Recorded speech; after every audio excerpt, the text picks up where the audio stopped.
우리가 학교에서 배우는 역사, 과연 정말 사실 그 자체일까요?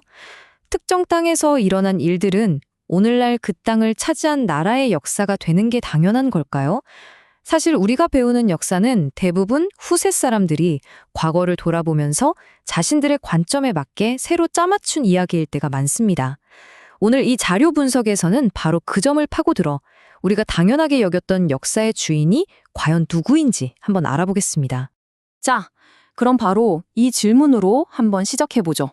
몽골이 세운 원나라. 그 역사는 중국 역사일까요? 아니면 몽골 역사일까요? 되게 간단한 질문 같지만 사실 이 질문에 어떻게 답하느냐에 따라 우리가 역사를 이해하는 방식 자체가 완전히 달라질 수 있습니다. 거대한 비밀이 숨어 있다고 할 수 있죠. 여러분은 어떻게 생각하세요? 네, 바로 이 질문에 대한 답이 역사의 본질을 보여주거든요.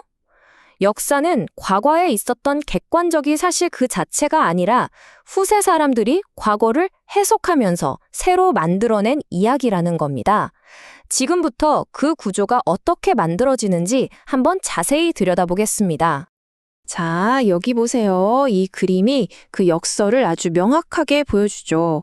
사건이 벌어진 장소는 지금의 중국 영토가 맞아요. 하지만 그 역사의 승리자, 지배자는 분명히 몽골족이었단 말이죠. 당시 한족은 정복당한 패배자였고요. 그런데 어떻게 몽골의 원나라가 중국 역사의 일부가 될 수 있었을까요? 그래서 나오는 유명한 말이 이겁니다. 역사는 승자가 쓴다. 근데 여기서 끝이 아니에요. 더 중요한 건 바로 그 뒷부분입니다. 그 역사가 다음 시대의 승자, 즉 후계자에 의해 다시 쓰여진다는 사실이죠. 몽골의 원나라가 약해지고 한족의 명나라가 들어서면서 이전 시대의 역사를 통째로 자신들의 역사 안으로 편입시켜버린 겁니다. 이게 뭐 중국만의 얘기는 아닙니다. 자료에 따르면 우리 역사에서도 아주 비슷한 예를 찾아볼 수 있거든요. 조선 왕조가 들어서고 나서 이전 왕조였던 고려의 역사를 자신들의 정당성을 강화하는 방향으로 다시 썼습니다. 고려시대에 만들어진 원래 역사서는 없애버리고 조선의 관점에서 고려사라는 책을 새로 편찬한 거죠. 이게 바로 후계자에 의한 역사 재편의 아주 명백한 증거입니다. 근데 이게 그냥 옛날 이야기로 끝나면 재미가 없죠.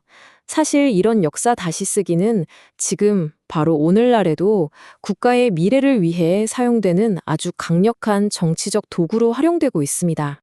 이 인용구가 핵심을 딱 짚어주네요. 중국이 고구려나 발해 같은 고대 한반도 왕국들의 역사를 자기네 역사라고 주장하는 동북공정. 이게 그냥 학자들이 옛날 역사 연구하는 차원이 아니라는 거예요. 명백한 정치적 목적이 있다는 거죠. 미래에 어떤 일이 생길지 모르니 역사라는 아주 강력한 명분을 미리 만들어두는 셈이랄까요? 자, 그럼 이제 판을 훨씬 더 키워보겠습니다.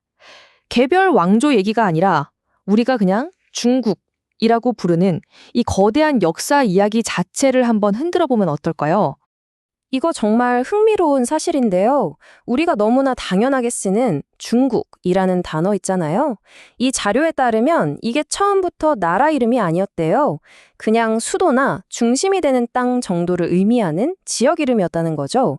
지금 우리가 아는 국가 중국이라는 이름은 1912년에 와서야 공식적으로 쓰이기 시작했습니다. 생각보다 훨씬 최근의 일이죠. 바로 이 지점에서 대만의 학자 심건덕 박사가 아주 도발적인 주장을 던집니다. 우리가 흔히 말하는 중국 5,000년 역사가 사실은 좀 많이 과장됐다는, 거의 허구에 가깝다는 파격적인 분석을 내놓습니다. 그 주장의 핵심을 보여주는 숫자가 바로 이겁니다. 4,200. 이게 무슨 숫자냐면요. 중국 역사 약 4,600년 중에서 무려 4,200년 동안은 한족이 아닌 다른 민족들이 지금의 중국 땅을 다스렸다는 분석입니다. 와, 이거 정말 충격적이지 않나요? 이 타임라인을 보시면 좀 더 와닿을 겁니다. 전설 속 시대를 빼고 보더라도요. 아주 초창기 왕조인 순임금이나 상나라는 동이족, 주나라는 혼혈, 진나라는 서용, 이런 식이라는 거죠. 심지어 우리가 대표적인 한족 왕조라고 알고 있는 한나라마저도 그 혈통이 순수하지 않다고 이 자료는 지적합니다. 그 이후로는 말할 것도 없죠. 수많은 분열기를 거치면서 요, 금, 원, 청 같은 강력한 정복 왕조들이 이 땅을 지배했습니다. 그럼 이렇게 수많은 정복을 어떻게 봐야 할까요? 그냥 지배자만 바뀐 걸까요? 아니면 나라가 통째로 바뀐 걸까요? 이 복잡한 문제를 설명해주는 아주 유용한 학술적 틀이 하나 있습니다. 바로 독일계 미국 학자인 칼 비트포겔이 제시한 정복 왕조론입니다. 핵심은 이거예요. 요 금, 원, 청 같은 왕조들은 그냥 한족 왕조를 흉내낸 게 아니라는 거죠. 한족을 다스리는 시스템과 자기들 민족을 다스리는 시스템을 따로 두면서 자신들의 고유한 전통과 사회 조직을 그대로 유지했다는 겁니다. 이걸 이원적 통치라고 하는데요. 따라서 당시 관점에서는 이들을 별개의 국가로 볼 수 있다는 주장입니다. 자, 그럼 다시 현재로 돌아와 보겠습니다.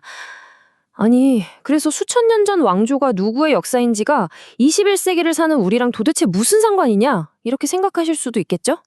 역사가 바로 이런 힘을 갖기 때문입니다. 역사는 그냥 과거의 기록이 아니에요.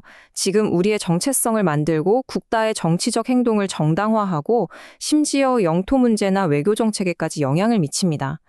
결국 오늘 우리가 살펴본 것처럼 하나의 통일된 역사라는 이야기는 현재 국가를 유지하기 위한 아주 강력한 도구인 셈입니다. 이 모든 걸 알고 나면 이런 근본적인 질문에 부딪히게 되죠.